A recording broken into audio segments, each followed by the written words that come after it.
We're here at the Arabian Hotel Investment Conference at the Madinat Jumeirah. They've been our hosts for the last 10 years, and we find this one of the most dynamic and exciting markets in the world. Certainly the industry does. We have no way but to go up. Demand is building for tourism, demand is building for business services.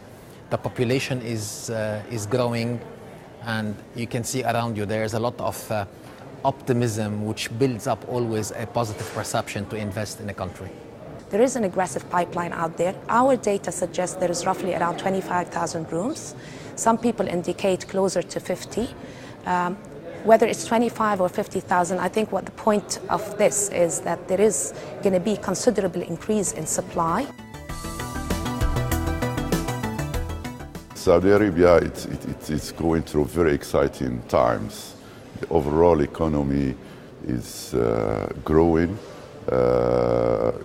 in all sectors, and particularly in the hospitality sector, where there is consistent and sustainable demand on hotel rooms.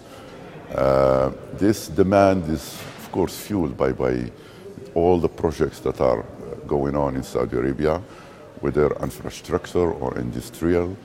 And Saudi Arabia today, with its very strong fundamentals, it opens wide opportunities for the hospitality.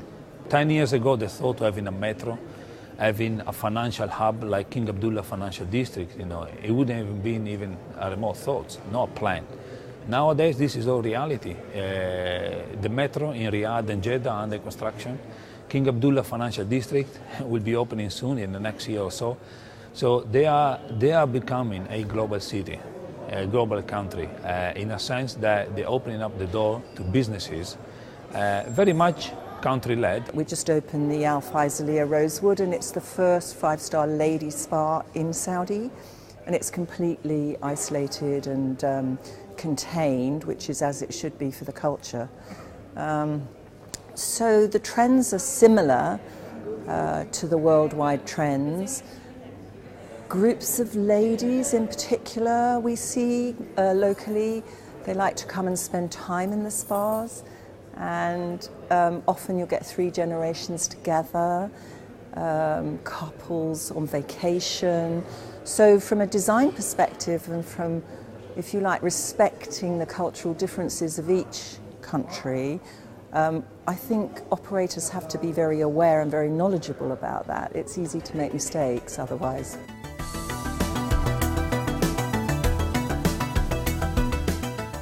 Traditionally, everybody in the region has developed luxury and super luxury hotels.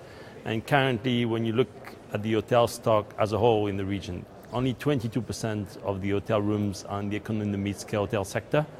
And actually, this 22% from now to 2016 will be declining to 17%, as most of the pipeline is announced in the upper end and the luxury sector. So obviously there's a huge opportunity. The mid-market as an offering, which is the 3- and 4-star hotels, are quite important to our future plans for Dubai. To become more of a family destination, we need to cater to the tourists who cannot afford the 5 stars and give them the accommodations they require. To date, we have about 16,000 keys in the 4-star and about 9,000 in the 3-star, in comparison to double those figures in the 5-star. So, with the growth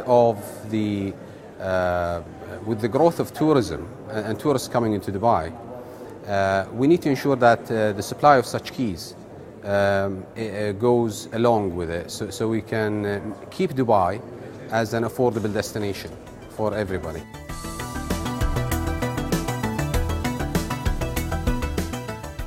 There's a bit of a change going on in the market from what we feel is customers, but as well as investors becoming much more sophisticated when it comes to the hotel product itself. Developments are going away a little bit from the very typical global, large-scale cookie-cutter type, certain square meter room and your typical amenities and services, a bit more into what we like to see is the experience, service culture orientation, and a bit more unique and boutique-oriented hotels, and that's what we're focusing on.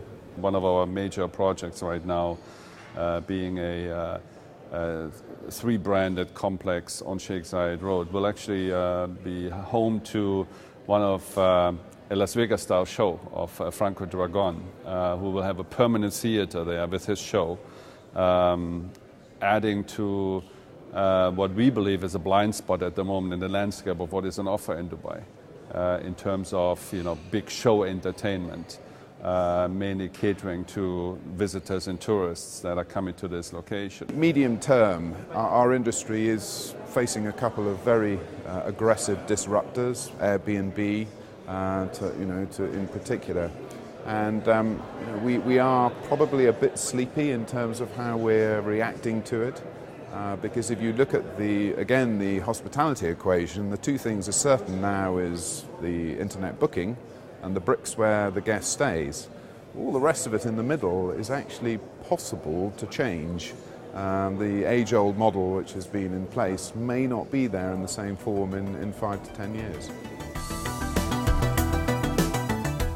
There's amazing projects that are taking place, and it's all led by the government. The government has a great vision. You've got Expo 2020, of course, and it's just not Dubai you're seeing. You look at the King Abdullah Economic City, for example, north of Jeddah. I mean, this is a tremendous new development, 100 billion spend, 2 million population that are going to move in. So there's these great visions that are going, and I think the difference between now and 2007, 2008, when it peaked in this market, is that these projects seem to be very real and sustainable. And certainly that's the sort of message I'm getting back from the delegates here at the conference, that these are real projects and they're serious.